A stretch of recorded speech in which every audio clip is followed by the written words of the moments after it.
ఏంటంటే టాలీవుడ్లో మళ్ళీ సంక్రాంతి పంచాయతీ అసలు ఏంది? ఏ సినిమా ఆడుతుంది, ఏ సినిమా ఆడదు, ఏ సినిమాకి బడ్జెట్ వస్తుంది, అసలు ఏంది పంచాయతీ? ఏం లేదు, ప్రతిసారి ఉంటుంది. ఎప్పటి నుంచి మొదలైంది అంటే వాల్తేరు వీరయ్య వీరసింహారెడ్డి టైం నుంచే. అప్పటి నుంచే ఎందుకు మొదలైంది అంటే కరోనా తర్వాత గ్రాండ్గా మనము రిలీజ్ సినిమాలు చూసిన సంక్రాంతి అది ఒకటే. అంతకుముందు 50-50 ఆక్యుపెన్సీ, ఒకనొక దశలో ఏపీలో ₹5 ₹10 టికెట్లు, ఇవన్నీ చూసిన తర్వాత ఒక ఫుల్ ప్లెడ్జ్డ్గా ప్రొడ్యూసర్లు సంపాదించుకోవడానికి, డిస్ట్రిబ్యూటర్లు ఎగ్జిబిటర్లు జనాలన్నీ చూసి ఆనందపడడానికి ఒక మంచి సీజన్ ఆ సంక్రాంతి సీజన్. ఆ సీజన్కి మూలం ఎక్కడంటే మన సీతారామం అండ్ బింబిసారా.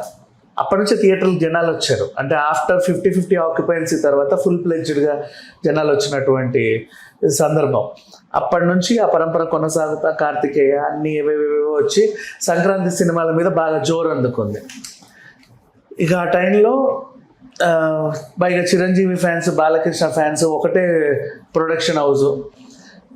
ఆ జోరు ఏదో అట్లా వెళ్ళిపోయింది. వీళ్ళొక పాట వాళ్ళొక పాట, వీళ్ళొక స్టిల్ వాళ్ళొక స్టిల్, వీళ్ళొక గ్లిమ్స్ వాళ్ళొక గ్లిమ్స్, అలా రిలీజ్ చేసుకుంటూ వచ్చారు. అప్పటి నుంచి ప్రతి సంక్రాంతికి ఒక ఫైట్. తర్వాత సంక్రాంతి ఆ టైంలో కూడా వారసుడు, తూనీవు లాంటి ప్రాబ్లమ్స్ ఉండే దిల్ రాజుతో అటు ఇటు. మళ్ళీ సంక్రాంతి సినిమా మొన్న మనం చూస్తూనే ఉన్నాం.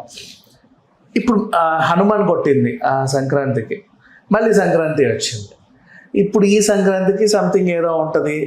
అండ్ పైగా జనాలు ఇప్పుడిప్పుడే థియేటర్లకు వస్తున్నారు. డివోషనల్ టచ్ సినిమాలు కొన్ని బాగా ఎక్కడికో వెళ్తున్నాయి. అనిల్ రావిపూడి ఏదో కామెడీ సినిమాలు అందిస్తున్నారు. ఇప్పుడు సంక్రాంతికి వస్తున్నాం లాగా, లాస్ట్ సంక్రాంతి మనం చూసాం. ఇట్లా ఇట్లా ఇట్లా ఒక టైప్ ఆఫ్ బజ్ అయితే ఉండింది. సరే, ఏ సినిమాలు వస్తున్నాయి చూద్దామంటే ప్రభాస్ పాన్ ఇండియా రేంజ్లో పెద్ద, ఇప్పుడు మనకి హై బడ్జెట్ హారర్ కామెడీ అంటే చంద్రముఖి ఇప్పటివరకు నన్ను అడిగితే. బికాజ్ అంతమంది మహామహుల్ని పెట్టి అట్లాంటి తీయడం గ్రేట్ కాబట్టి అది ఆ రేంజ్కి వెళ్ళిపోయింది. తర్వాత ప్రేమ కథా చిత్రంతో మారుతీయ స్టార్ట్ చేశాడు, ఇలా కూడా తీయొచ్చు అని. ఎలా కూడా తీయకూడదు అనే స్థాయికి వచ్చాయి హర్రర్ కామెడీలు. మళ్ళీ ఆయనే పాన్ ఇండియా లెవెల్ ఒక పెద్ద హర్రర్ కామెడీ తీస్తున్నాడు అంటే దానిపై అందరి చూపులు ఉంటాయి. నెక్స్ట్ అనిల్ రావిపూడి సినిమా అంటే యాజ్ యూజువల్ కామెడీ. కాకపోతే కామెడీతో పాటు ఇంకో కామెడీ సినిమా వస్తుంది, మన జాతిరత్నాలు హీరో నవీన్ పోలిశెట్టి. ఆ కామెడీ కాస్త ఇంకా ఎక్కువ ఉంటే యూత్ మొత్తం అటు వెళ్ళే అవకాశం ఉంది.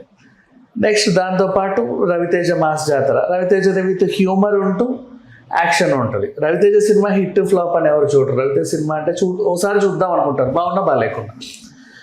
నెక్స్ట్ ఇటు జననాయకుడు, అది ఆయనకు చాలా ఇంపార్టెంట్. పోనీ తమిళ నుంచి మనకి ఏమైనా ఎంటర్టైన్మెంట్ టైప్ సినిమా వస్తుందా అంటే పరాశక్తి ఉంది. సో అందరి చూపులు అయితే పరాశక్తి మీద కొంచెం గట్టిగా ఉంది. ఎందుకంటే రానా ఉన్నాడు, అబ్బాస్ ఉన్నాడు, శ్రీలీల ఉంది, ఇంకా మహామహులు ఉన్నారు సినిమాలో. మంచి క్యాస్ట్ చెప్పాలంటే. అమరన్ తర్వాత శివకార్తికేయన్ని ఇంకొక కొత్త లుక్లో చూపించిన సినిమా. ఆయనకు కూడా ప్రెస్టీజియస్ ప్రాజెక్ట్. సుధా కొంగరకి ఆకాశమే హద్దురా ఎక్కడికి వెళ్ళిందో మనకు తెలుసు. ఆ తర్వాత ఆవిడ నేషనల్ అవార్డ్స్ వచ్చిన తర్వాత ఈవిడకి కూడా ఇంపార్టెంట్ సినిమా, ఒక ఆస్కర్ రేంజ్ సినిమా అది. ఆ క్యాస్టింగ్ కానీ, ఆ ప్రొడక్షన్ డిజైనింగ్ కానీ, ఎవ్రీథింగ్ కూడా సంథింగ్ ఏదో ఉంది అనిపించేలాంటి సినిమా. అది బాగా కొట్టుద్ది. దాంతోపాటు మిగతా సినిమాలు కూడా ఏదో ఆడుతాయి అన్నట్టుగానే ఉంది. ఈ సంక్రాంతికి అయితే నా ఎక్స్పెక్టేషన్ ఎక్కువగా వినబడే పేరు పరాశక్తి నాకు అనిపించింది చెప్తున్నా.